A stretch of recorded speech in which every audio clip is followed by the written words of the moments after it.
Welcome to the crypto show that's so bad, it might actually be good. Today's secret sauce. I never lose. I either win or I learn. Sometimes you lose, but always try and learn something. On the docket today, Ethereum forms a golden cross. It is outperforming Bitcoin. Bitcoin's new price target is $200 quadrillion. I am super bullish on Vitalik Buterin. ETH is about to take off. We are about to see its second bull run. 11-year-old Dogecoin wallet just woke up to a nice cool $400 million. XRP bearish signal is finally here. Chris Burniske, he has got a crypto warning, and Felix Hartmann, his name is actually Hartmann, but he's got his cranky pants on. So we're going to see what they have to say. Chaos to clarity, noise to narrative. It is Sunday. It is December 8th, and it is time for some rare bits. Getting a quick look at the crypto greed and fear index. We are coming in at a 79. Yesterday we were a 75. Last week an 81, and last month a 75. In my opinion, this kind of greed, extreme greed on the lower end is exactly where we want to be. When we get into that extreme greed zone, it means a correction is coming. Looking at Bitcoin dominance today, it is about 53%. Ethereum is coming in at 13%. It is down a bit while Bitcoin is up a bit. Looking at the crypto market cap, we can see things are pretty steady with Bitcoin and Ethereum only down slightly on the 24 hours. Bitcoin is currently trading at $99,912, up 30% on the month. Ethereum trading at $3,988, right below that 4K mark, up 36% on the month. XRP. Did anybody see this coming? 372% on the month, currently trading at $2.59. Solana, $235. It is only up 19% on the month. Do we see just a parabolic rise in the next couple of weeks? I know some people are betting on it. BNB is trading at $739. Looking at the pump.fund metrics, there were 12,965 tokens launched in the last 24 hours. Looking at DEX volume, we're at about $9.7 billion over the last 24 hours. That is a weekly change of 15% to the good. And altcoin season, it has cooled off a bit. We are coming in at an 80, which is still altcoin season, but some of the experts are saying it is over for the moment. Looking at popular search and visits on CryptoRank, we have Supra, Orca, Jasmy, Hyperliquid, and Puffer Finance, some of the biggest searches on the internet for people that are entering the crypto space. Looking at the top 20 most visited sites in the last 20 days, skewed from those searches, we have Supra, Hyperliquid, Puffer Finance, Ondo Finance, and Peak. All good things to have on your radar. We have been talking literally about all of these tokens except Hyperliquid, which we will probably get into tomorrow's Substack. Looking at top meme coins by market capitalization, we are only going to look at the big movers in the last hour. We have Kendu, Evan, Billion Dollar Cat, Hoppy, and GameStop all up just a smidge on the last hour. Now look at some of the WTF news. We have Syrian rebels. They have ousted President Bashar al-Assad, ending a 50-year reign of terror, but there are concerns about a vacuum of power and who is going to step into that hot seat. We have Notre Dame Cathedral. It is reopening after a fire.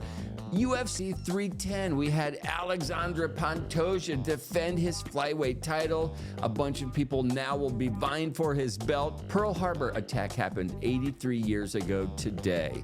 Paul Mescal host SNL performing shit that people loved. Judy Garland's ruby slippers from the Wizard of Oz just sold for a cool $32.5 million.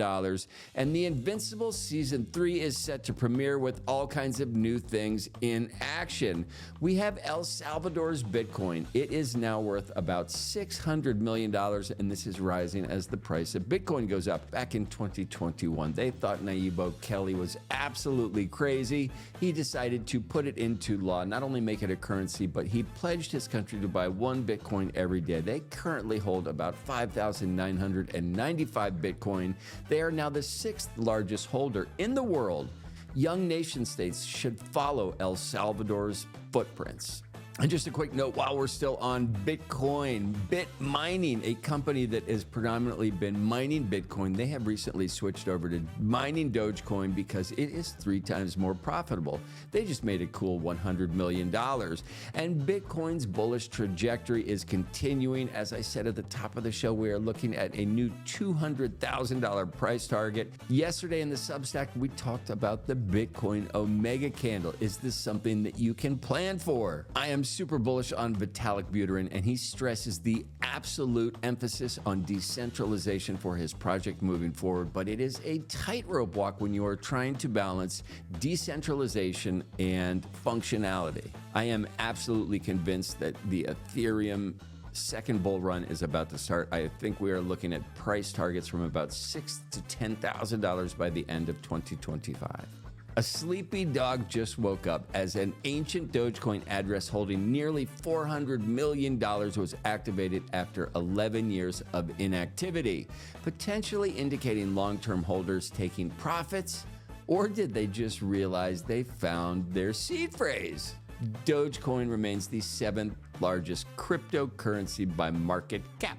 And XRP, it is facing a potential downturn. XRP has formed a bearish signal suggesting a loss of momentum.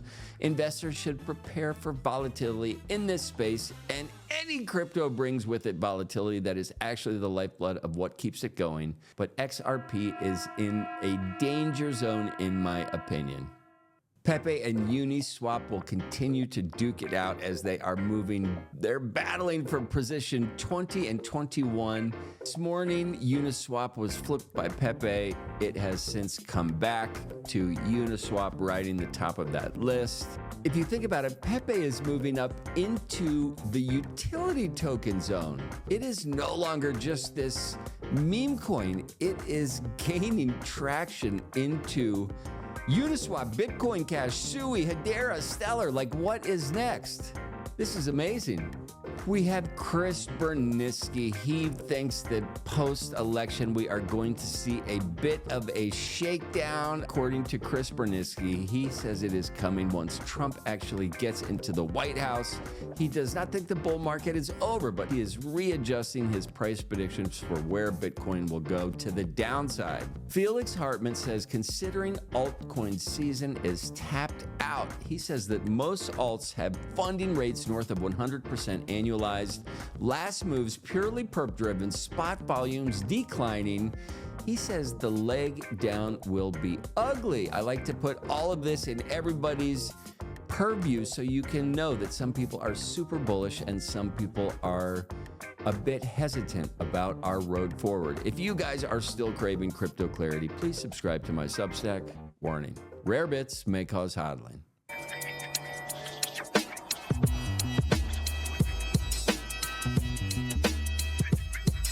We are rare bids, breaking the code, feeling the flow, Bitcoin madness, finding the glow. Rare bids. Welcome, you are now online at www.dogecoin.com. The site is strictly for the thugs.